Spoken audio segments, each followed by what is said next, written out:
Welcome to the Art Lady's home. Today I'm going to show you some mango seeds, and I have two different types. I have the mono-embryonic seed, which makes one plant. And you can see it's formed a nice little root, and then it actually has some little feeder roots here. And then from the seed you can see the sprouts starting to form. And then it's just going to kind of stick up straight and start forming some leaves. But this is the actual stem coming out of the seed. But I thought that was something beautiful to show you. So that's the monoembryonic seed. And then I have one here sprouting. This is the polyembryonic seed. And I'm going to show you the difference. It's similar in shape. But if you look where the roots are coming out, this one actually has 3 roots, and it hasn't quite sprouted its stem yet. It's starting to show green, so that's a good sign. But I'm going to show you how I do this process to get these things to start sprouting. So I'm just going to put it over here. I'm about to plant them. That's why I have a little bit of water at the bottom here. So I'm going to show you how I do this. I'm going to show you how I go ahead and shell the mango seeds. Now, if you look, if I'm holding it lengthwise, there's a slight curve to the top part here. This is a convex curve. It's like your rainbow curve. And then on this side, it's somewhat concave type curve, depending on your mango seed. Some of them are a little bit different shaped, but basically this is what you're going to get. So I always find, and oftentimes there's one side that has a little bit more fiber in it. I started cutting off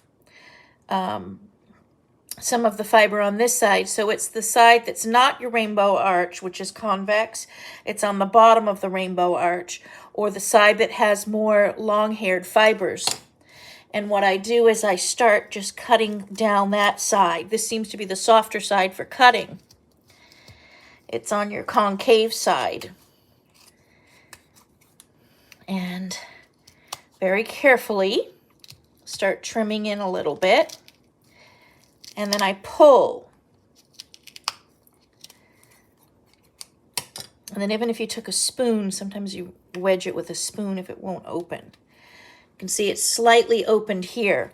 I don't want to damage that seed that's inside it, so I'm doing it very carefully, and then I kind of pull. So once it's sliced open a little bit, you can wedge in a spoon, and that'll pop it open a little bit more. Again, being real careful that you're not touching that seed. And then I'm just forcing this open here. And then it'll come out. So here is the seed. So now you can really see how it's your concave convex shapes. So if we look at the mango seed, it's slightly curved in here, and then it curves up and around. So this would be your convex, and then this is your concave in this little area. This is where it's going to start sprouting from here, down in here. This side is a bit more smooth and plain. See, it's almost like a large pea, or actually a bean. This side has a little bit of a skin coming off here and has more things, more bumps and areas here. So this is the side that's going to start sprouting first, right in here. And this was the plain back side of the seed. This particular seed is a polyembryonic, which means there's going to be several shoots and coming out of this and roots. This is going to make more than one plant. The monoembryonic seeds aren't as big and bulgy on this end, and they only produce one plant coming out of that seed. But like I said, this one's the polyembryonic, so I'm going to get several out of this. This seed came from a mesk mango. And so it's polyembryonic, and like I said, it will create several seedlings from this. So now I'm going to show you, once you have it shelled, now what I'm going to do is take a piece of paper towel, and I'm just going to tear down a part of a paper towel, and I'm going to put a few droplets of water on top of this. So I take my paper towel, I'm going to squeeze it out so that it is barely damp, and I wrap it in the middle, just lightly around the seed. I don't want my seed to dry out, and I'm leaving the ends exposed.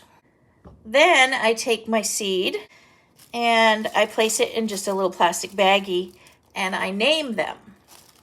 And then I write if it's polyembryonic or mono, because I want to know if this is the one I'm going to be using as a graft, if I'm going to be grafting to this, or if I'm going to grow these as trees. So since this is polyembryonic, I'm going to use this to start trees for myself. So I go ahead, place it in the bag, and then I wrap it up. I'm not squeezing out all the air in this bag. I want to leave some air in there. And then I place it in my tray and place it in the sun.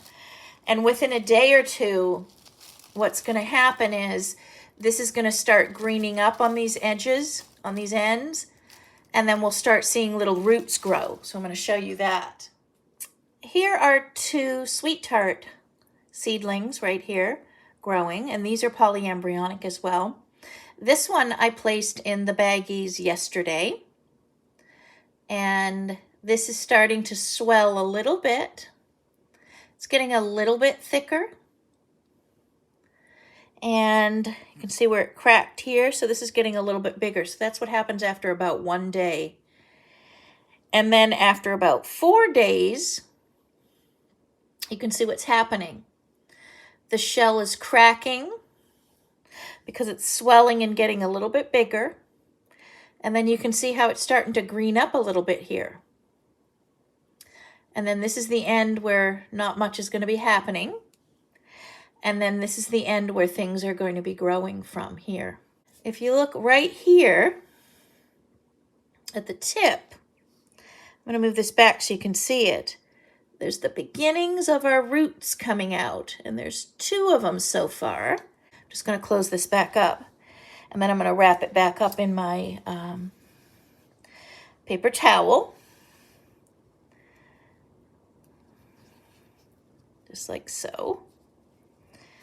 And then I'm going to put it back in the baggie, but I wanted to show you what happens after about 1 to 4 days. Now, I check them often to make sure that they're not rotting, to make sure that there is not dry out. You want to check. No excessive humidity in here. So you want to keep an eye on what's going on the seeds. If it gets too wet, because we don't want any rotting happening. This almost looks like a little bit of rot here, which will happen. I did about, I want to say probably 10 or 12 seedlings like this so far.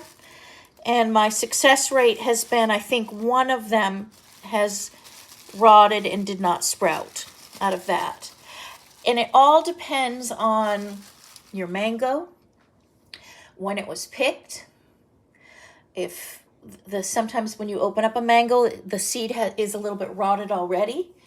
So those are different conditions for the mango. So each one is different. But the success rate of sprouting a mango seed is pretty high.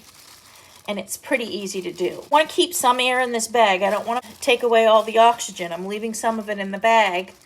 But I want it in the sun because the sun really helps sprout these quicker. I don't want to overheat them, but I do want to give them that heat and humidity. And then I place it in the sun for a few hours a day. I kind of have the tip sticking up, like so. And then I place it in the sun for a few hours a day, and then on the hot part of the day, I move it into some shaded, dappled area. But I want this to be outside. I want it exposed to humidity because that's what's going to make that seed sprout. And I want it exposed to the heat of the sun because in nature, they're going to be exposed to that heat of the sun. And I want the humidity, so I keep it in the little plastic bag wrapped. And if I find that this is too wet, then what I do is I open up the baggie a little bit to aerate it because I don't want the seed to rot. Here's the mango seedlings getting light dappled morning sun. I have one tray that has the seeds in them in the plastic bags and then the actual plants. So light dappled sun makes the mangoes sprout. And then I really watch for the sun because I don't want it to burn the young new shoots. So I leave it in the sun just a little bit to green it up. Now I'm ready to pot it, and for the first little pot, I'm just taking a yogurt container with a little bit of water at the bottom, and then I'm going to fill this with soil, and then I'm just going to sit my plant in. And if you look, this has a curve, and then this is an outer curve. Okay, it's kind of like a peanut or bean shape, except it's really large. So I'm going to sit it like this because this is where my little sprout's coming out. Now I'm going to place it to as far over as I can because this is where the center's going to come right up here. This will eventually be transplanted, but I'm going to let it get a little bit of more roots on it before I put it into a bigger pot. So I'm just putting it in the yogurt container with some soil. So I'll show you what that's looking like. So now I am planting out this seedling here, the one that's the monoembryonic. So I'm just pressing in.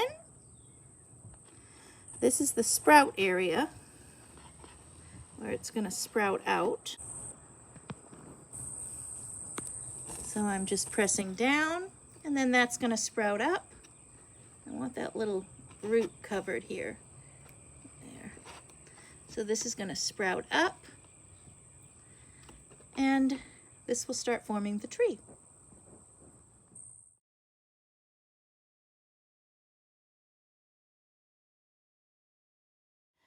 And here is my little seedling.